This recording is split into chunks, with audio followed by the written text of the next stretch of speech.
এই মুহূর্তে আমি অত্যন্ত দুঃখ নিয়ে একটা বিষয় যদি কথা না বলি, জুমার দিনের হক আদায় হবে না। সেটা হচ্ছে এই দেশে কত মায়ের বুক খালি হয়ে যাচ্ছে। 6 থেকে 7 বছরের একটা কন্যা সন্তান যদি এই দেশের মধ্যে 2026 সালে এসে একটা যুবকের মাধ্যমে ধর্ষণের শিকার হয়ে তাকে 2 টুকরা করা হয়, এটা আমরা কখনো মেনে নিতে পারি না। 2 হাত তুলে বলেন ঠিক কিনা?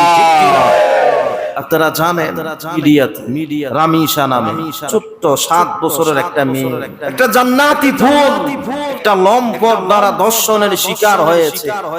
এই দর্শকটা এই মেয়েটাকে ধর্ষণ করে এমনি ছেড়ে দেয় নাই, তার গলা 2 টুকরা করে ফেলেছে। তাকে 2 টুকরা করে তার লাশ, মাথা এক জায়গায়, বডি আর এক জায়গায়। চিৎকারে দিয়ে বলেন তো নাউজুবিল্লাহ। এই রামিসা মেয়েটা ধর্ষণের শিকার হয়েছে, তার বাবা আফসোস করে বলেছে আমি কার কাছে বিচার দেব?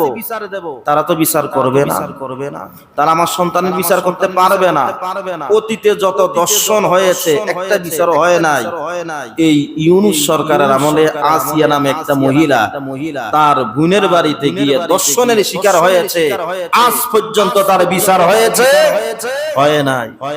আজকের এই মসজিদ থেকে এই কথাটা অনলাইনে যাবে জন্য বলতেছি, আমাদের একটাই দাবি, এখন নতুন সরকার, সবকিছু পরিবর্তন হয়েছে।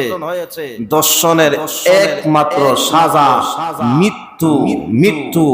এই লম্পটকে প্রকাশ্যে মানুষের সামনে এনে তার লজ্জাস্থান কেটে দিয়ে সর্বোচ্চ শাস্তি মৃত্যুর মাধ্যমে ধর্ষণের বিচার এই স্বাধীন সোনার বাংলাদেশে হোক, এটা আমরা যারা চাই 2 হাত তুলে বলেন ঠিক কিনা? আমরা গতকালকে দেখেছি বাংলাদেশের বর্তমান প্রধানমন্ত্রী তারেক রহমান এবং স্বরাষ্ট্রমন্ত্রী সালাউদ্দিন সাহেব এবং আইনমন্ত্রী এই 3 জন রামিসার বাবার কাছে গিয়েছেন। তিনি আশ্বাস দিয়েছেন এটার তিনি সঠিক বিচার করবে। হ্যাঁ, যদি এমনটা হয় এই সরকারকে আমরা অনেক ধন্যবাদ জানাবো।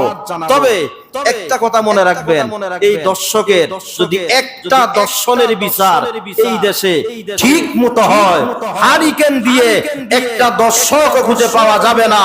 2 হাত তুলে বলেন ঠিক কিনা? আরে ভাই, আপনি বিশ্বাস করেন এই যুগে একটা সন্তানের বাবা হওয়া কত বড় চ্যালেঞ্জ এবং কত কষ্ট, কত অপেক্ষা। আল্লাহ তাআলার কাছে দোয়া করি আল্লাহ তাআলা যেন ধর্ষণের শিকার হয়ে রামিসার মতো, আসিয়ার মতো